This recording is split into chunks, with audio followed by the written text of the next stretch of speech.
Real estate looks interesting. Everybody that owns real estate's rich. How do I break in? Roadmap to $1 million net worth before age of 30. I think you could get there in 5 years. 3 good years doing that. Right. Wonder, very possible.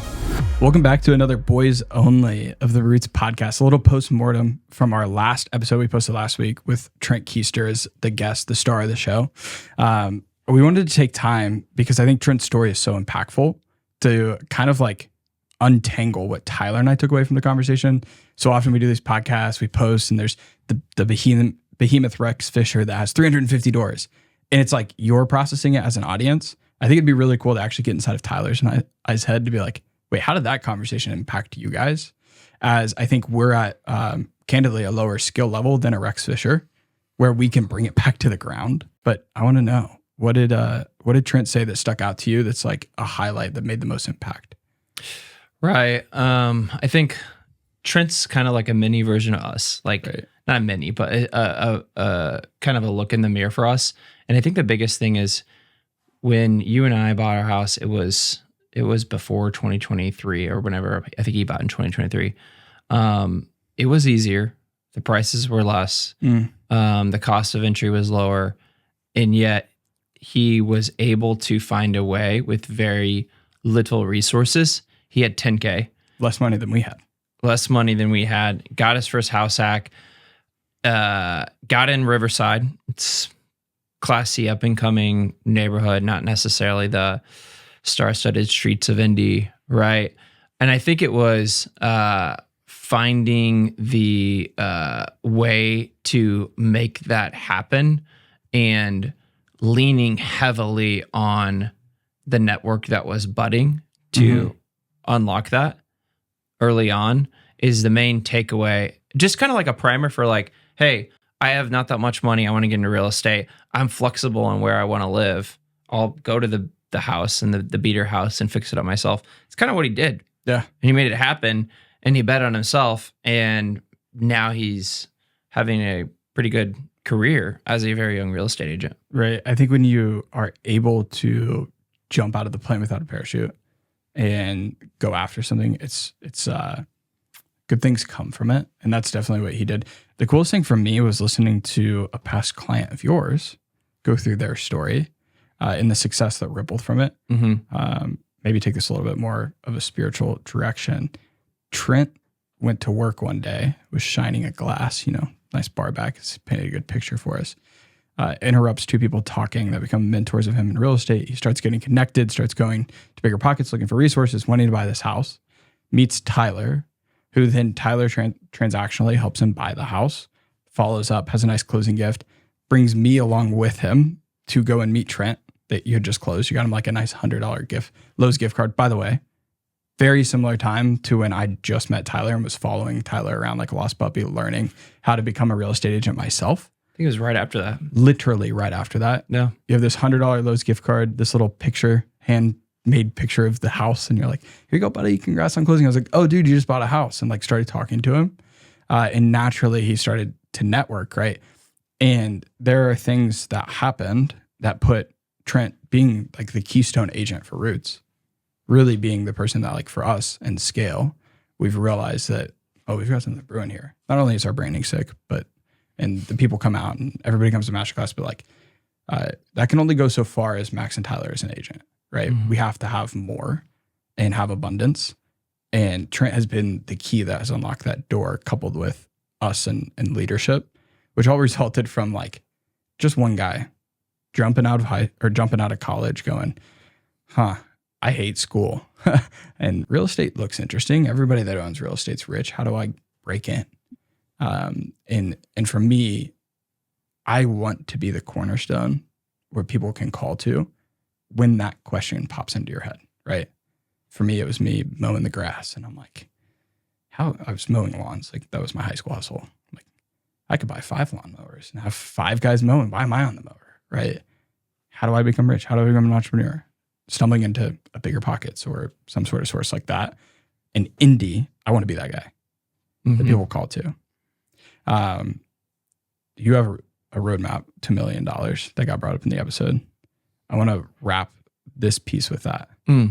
Tell me more about that vision that you have. It's the roadmap to the first million at a high level. We don't have to go deep. I know that we'll do a full, like probably hour-long podcast on this, but you like flirted with it, and I want the clip. Yeah.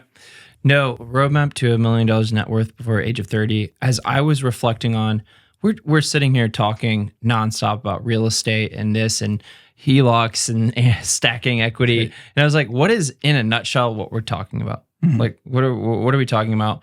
Building financial wealth. And we talk about building social wealth and family wealth and spiritual wealth a lot too. But in the financial realm, we're talking about building your net worth, which is built through assets. It's not built through monthly cash flow way of looking at life. It's acquiring assets that work for you when you're sleeping. And so here's the runway, the 3-step runway to getting to $1 million of net worth before the age of 30, which is one is education networking. I need a better way to package that up, but it's the networking tree. It's find the nearest person to you that's a business owner, succeeding, a person that owns a lot of real estate, has a good portfolio, the one you have a relational connection with. I don't care if they're on the path. Maybe they're not the Hormozy or the Grant Cardone yet. Right. Like it's the Max Moore. Go have coffee with them. Right. And soak up, sit at their feet, say, hey, I'm looking to take the steps you've taken. Right. Like give them a little vanity, blow a little sunshine up their shorts, give them a little vanity so that they take the meeting, and they always will. And then ask at the end of that, hey, who are 3 people I would hit it off with that are 1 step ahead of me, 2 steps ahead of me? Go meet with those people. Do that 100 times. Do 100 of those, networking tree. Have to. And by number 1, by the end of that, you'll already be different. That habit of just like meeting with others, that exchange of value, building your network with others that are doing.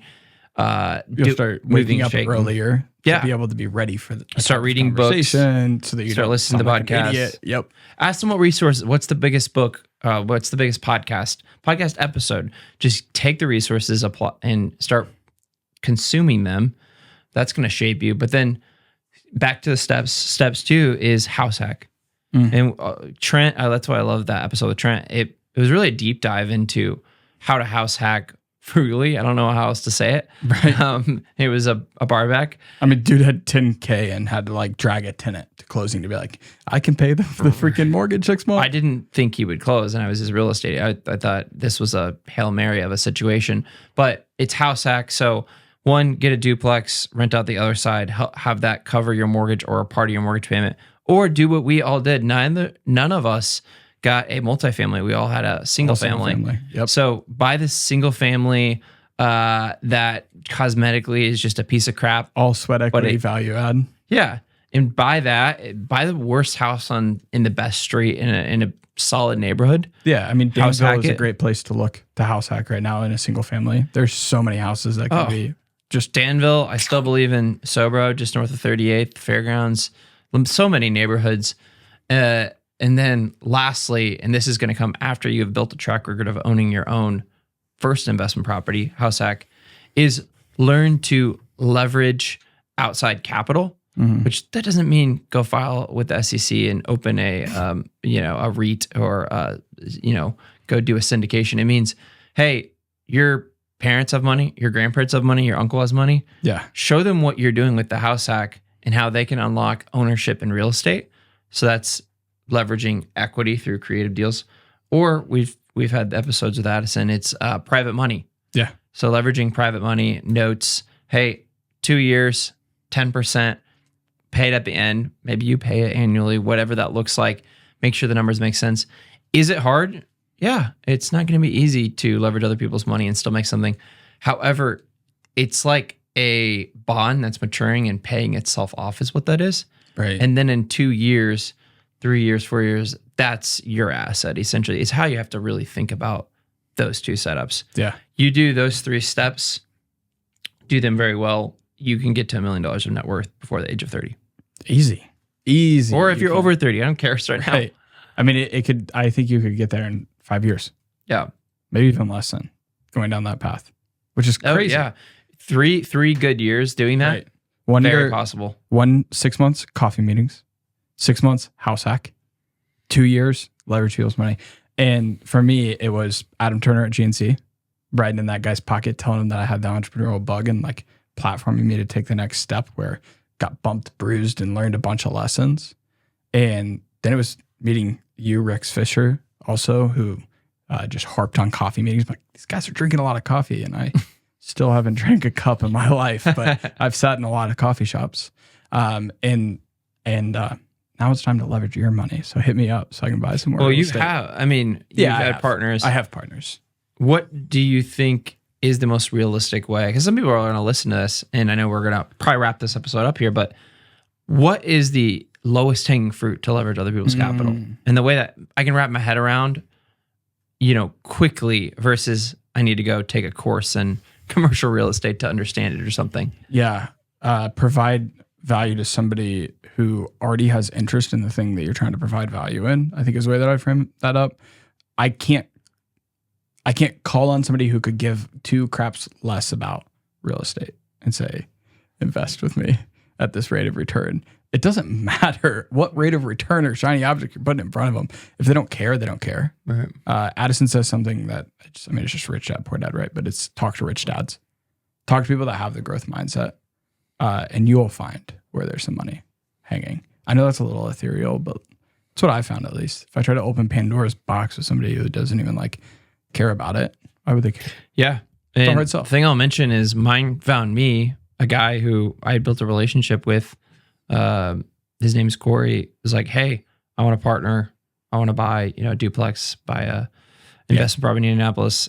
And we didn't even talk about the finances of who's paying what until we were under contract, which is hellaciously bad preparation. Yeah, but Corey has a better deal than honestly anybody else in the world when it comes to real estate investing. Oh, he doesn't do. He doesn't even look Literally, at it. I just rode on coattails. Literally just send him a dividend after we sold the last one, and we're buying this new group duplex with the funds from that. And he funded about 80% of the capital required to buy that first one. Just kind of a handshake deal. Didn't even get an operating agreement. We did all the wrong things and kind of stumbled into that first investment. And people probably wondered, how did this guy who was just a teacher buy this $300,000 quad? It wasn't all my money, right? Just had the willingness to go learn and play the value role, which is the sweat equity partner. And then there's the financial capital partner. Once you understand the vocabulary and those roles, it unlocks a playground, a wide world for you in real estate. Doesn't mean you can just go buy anything, right? You still have to make good deals and find good deals. All that fires me up to go and make $1 million before I'm 30, dude. And if it fires you up too, I think this is all just what Trent's story was, tactfully. So if you've listened to the 20 minutes, you definitely are going to enjoy the 60 minutes that Trent has. We look forward to seeing you at our next masterclass, August 8th. Sign up in the link below. Peace.